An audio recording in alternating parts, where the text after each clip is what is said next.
Dr. Jorge.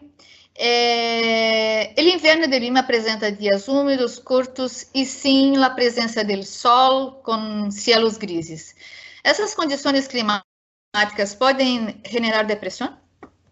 Bueno, Rita, buenos días. En primer lugar, déjame agradecerte por haberme invitado para podermos hablar un poco, tener una pequeña charla sobre depresión, principalmente la depresión estacional. Y respondiendo a tu pregunta ahora, sí, es posible que eso tenga una participación importante en el surgimiento de este tipo de depresión, que hoy entendemos un poco diferente de que la depresión normal, principalmente por los factores de riesgo y precipitantes para este cuadro que se llama depresión estacional.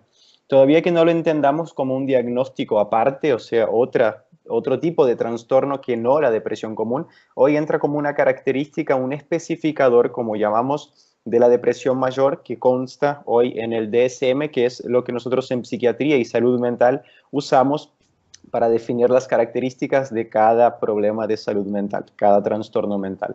Entonces, sí, lo que sabemos es que los países que tienen una dificultad de tener estaciones en el año que son bien definidas, terminan sufriendo a lo largo del año un poco más con lo que llamamos de depresión estacional. Y en aquellos países donde esta diferenciación de verano e invierno principalmente con las estaciones intermediarias son bien definidas, son bien diferentes, queda más claro y podemos hacer algunos tipos de asociaciones más seguidos.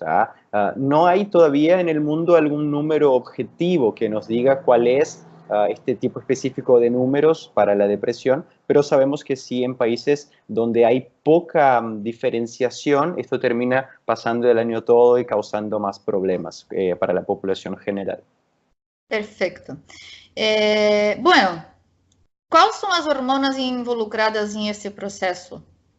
Bueno, ahí tenemos que hablar un poco sobre qué es la depresión y me parece que es importante que llevemos en consideración las hipótesis, porque a lo largo de los últimos 100 años más o menos, desde que empezamos a estudiar más objetivamente los problemas de salud mental, las enfermedades de salud mental, surgieron varias teorías. Entonces primero había esa teoría más psicanalítica, que era algo más psíquico y no habría un envolvimiento que sea químico o biológico, y hoy sabemos que eso no es verdad. Entonces, desde la década de 90, con el surgimiento principalmente de los antidepresivos, se viene nuestra teoría más clara y un poco más seguida actualmente, es que es la teoría dopaminérgica. Entonces hablamos sobre neurotransmisión. Entonces esos no son propiamente hormonas, ¿no? Entonces no es un problema hormonal, pero sí es un problema químico donde sí hay un envolvimiento hormonal.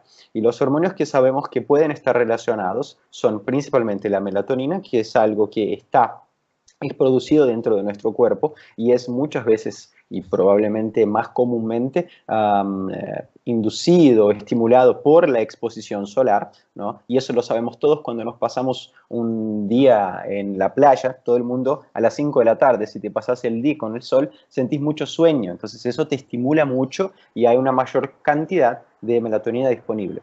El otro sería la vitamina D, que no es propiamente un hormonio, pero tiene características hormonales que todavía para nosotros son un poco dudosas. No hay mucha clareza todavía de cuál es el papel objetivo de la vitamina D. Hoy hay estudios que ya hacen algunas asociaciones entre vitamina D y surgimiento de cuadros psicóticos, de cuadros depresivos, en edades más avanzadas de cuadros demenciales, y también en niños cuadros de una dificultad de aprendizaje. Hasta algunos estudios intentan hacer algunas correlaciones con ADHD, entonces déficit de atención y hiperactividad. Entonces eso es algo que hay que pensar. Pero en el otro lado, lo que nosotros decimos sobre depresión, y estamos envolviendo más neurotransmisión, hablamos entonces sobre serotonina, noradrenalina y dopamina, que son también producidos endógenamente, y ellos están propiamente relacionados con los tipos de síntomas y alteraciones que nosotros vemos en los cuadros diferentes de la depresión, dependiendo de cuánto cada uno de ellos está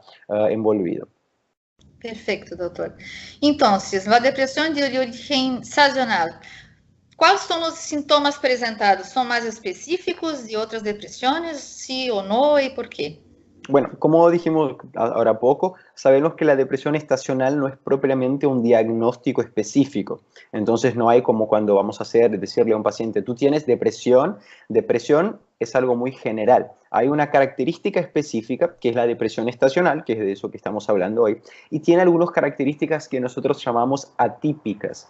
Lo que estamos muy comúnmente acostumbrados en los cuadros depresivos clásicos son los pacientes, por ejemplo, que tienen inapetencia, o sea, no tienen hambre, no comen mucho, y también tienen mucho cansancio a lo largo del día, evidentemente, pero no tienen sueño, tienen insomnia. Esas son características muy claras, además de la tristeza, muchas veces irritabilidad, que nosotros vemos en esos pacientes. Pero la depresión estacional tiene características atípicas que nos llaman la atención, como por ejemplo, no hay un elemento, un estresor, como llamamos, un evento que sea desencadenante, o sea, que empiece este proceso, como alguna pérdida, algún estrés ambiental, en la vida, en los relacionamientos, no hay algo claro que sea como un punto cero, ¿no? De ahí entonces se desencadena una serie de síntomas. Sería el cambio de la estación, o sea, principalmente en los meses de otono, antes de entrar al invierno, vemos que esos pacientes empiezan a presentar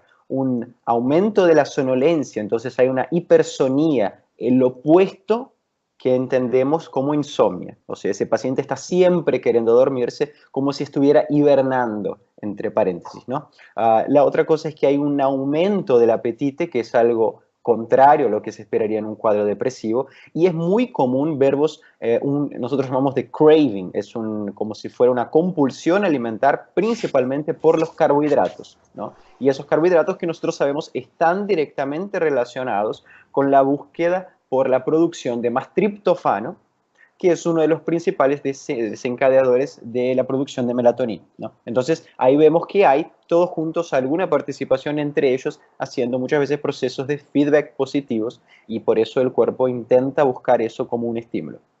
Perfecto, doctor.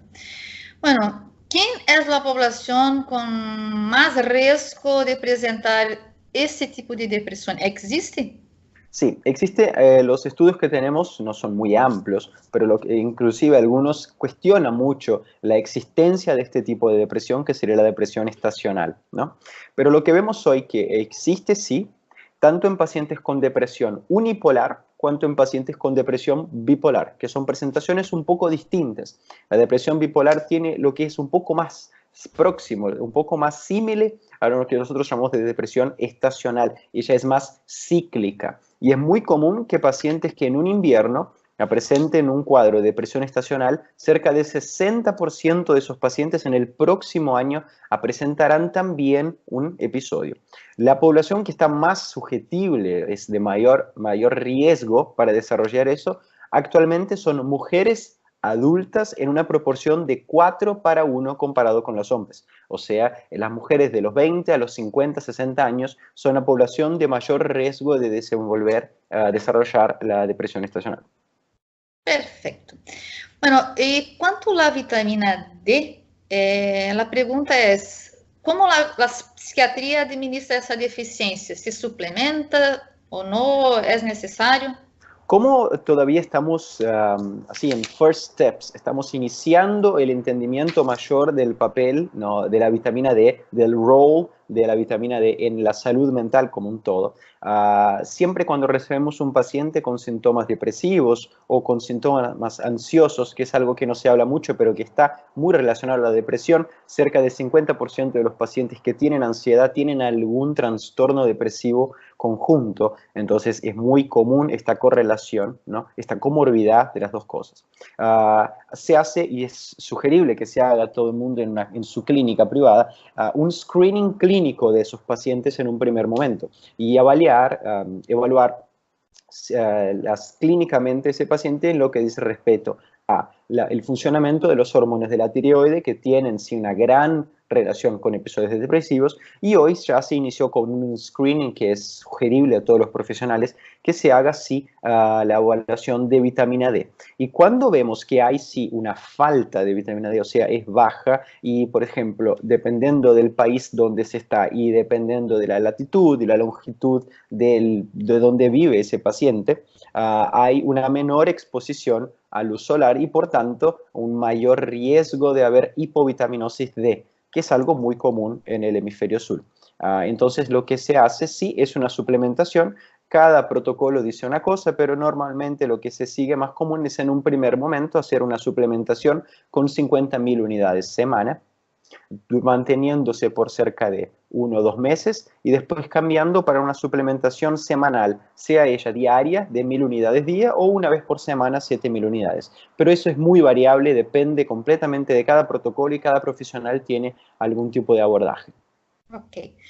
Bueno, hablaste sobre melatonina, serotonina. La actividad física puede contribuir para mejorar sus niveles. ¿Hay alguna relación? ¿Qué puedes hablar sobre la actividad física? Sin duda ninguna, actividad física, eso es una cosa que te digo por mi ejemplo clínico. Cuando los pacientes llegan para consultarse conmigo, todos ellos salen en el primer día con una prescripción obligatoria que es hacer actividad física. Es el mejor antidepresivo, cuando yo los acostumbro decir a los pacientes, número 1. Obviamente que no podemos compararlo a su efectividad con un antidepresivo en casos de depresión grave, en los que haya riesgo de suicidio o situaciones que son extremadamente peligrosas para la vida del propio paciente. Pero sabemos sí, hay algunos estudios que nos apuntan para que la capacidad que la actividad física tiene en mejorar la salud y la calidad de vida de este paciente sea por disminuir el riesgo cardiovascular, por mejorar el ciclo circadiano, y ahí entra la melatonina, como muy bien me preguntaste antes, que es una de las responsables por decirle al paciente cuándo es día y cuándo es noche. El ejercicio físico ayuda mucho a tener eso de una forma más equilibrada. Y por esto, estando equilibrado, tenemos una mejor visión de cuándo es día, cuándo es noche, regulamos el sueño y ahí tenemos un ciclo que funciona. Y la actividad física es fundamental para que eso suceda. Entonces es sí el step number 1, yo diría, para entonces introducir un tratamiento, y ayuda mucho a prevenir episodios depresivos. Personas que hacen actividad física tienen una menor chance de estar susceptibles a un episodio depresivo estacional o a un episodio depresivo normal, digamos así. Entonces tienen más calidad de vida. Doctor Jorge, para finalizarmos la entrevista, ¿cuál es su orientación como profesional con relación a la depresión? Bueno, sabemos que hoy la depresión digamos que es considerado por muchos como el mal del siglo, ¿no? Entonces, algunos estudios nos muestran que cerca de 30 hasta 40% de las personas en el mundo tendrán algún trastorno mental, y dentro de ese es el más común, es la depresión. Por tanto, es una alerta, ¿no? Digamos, un llamado que estamos en los últimos años, las sociedades de psiquiatría en el mundo están intentando hacer, que es llamar a las personas para entender que la depresión es una enfermedad grave y que como una enfermedad grave tiene consecuencias graves y mata. Entonces, un combate principalmente a la psicofobia, como llamamos, que es el no entendimiento de las enfermedades, principalmente la depresión, que causa problemas muy graves, y buscar ayuda es fundamental. Como en cualquier otra enfermedad, cuanto más temprano, cuanto más inicial el cuadro es iniciado un tratamiento o enfrentado un tratamiento, mejores desenlaces tendremos y mejores resultados surgirán de un tratamiento. Entonces, es posible sí tratarla, pero aceptar que la depresión existe, que es un problema de salud pública mundialmente, digámoslo, es fundamental para entonces que tendremos buenos resultados y haga así se pueda traer una mejor calidad de vida a las personas que tienen depresión. Perfecto. Gracias, doctor. Tengas un buenísimo día. Muchas gracias a ti. Hasta luego. Hasta luego.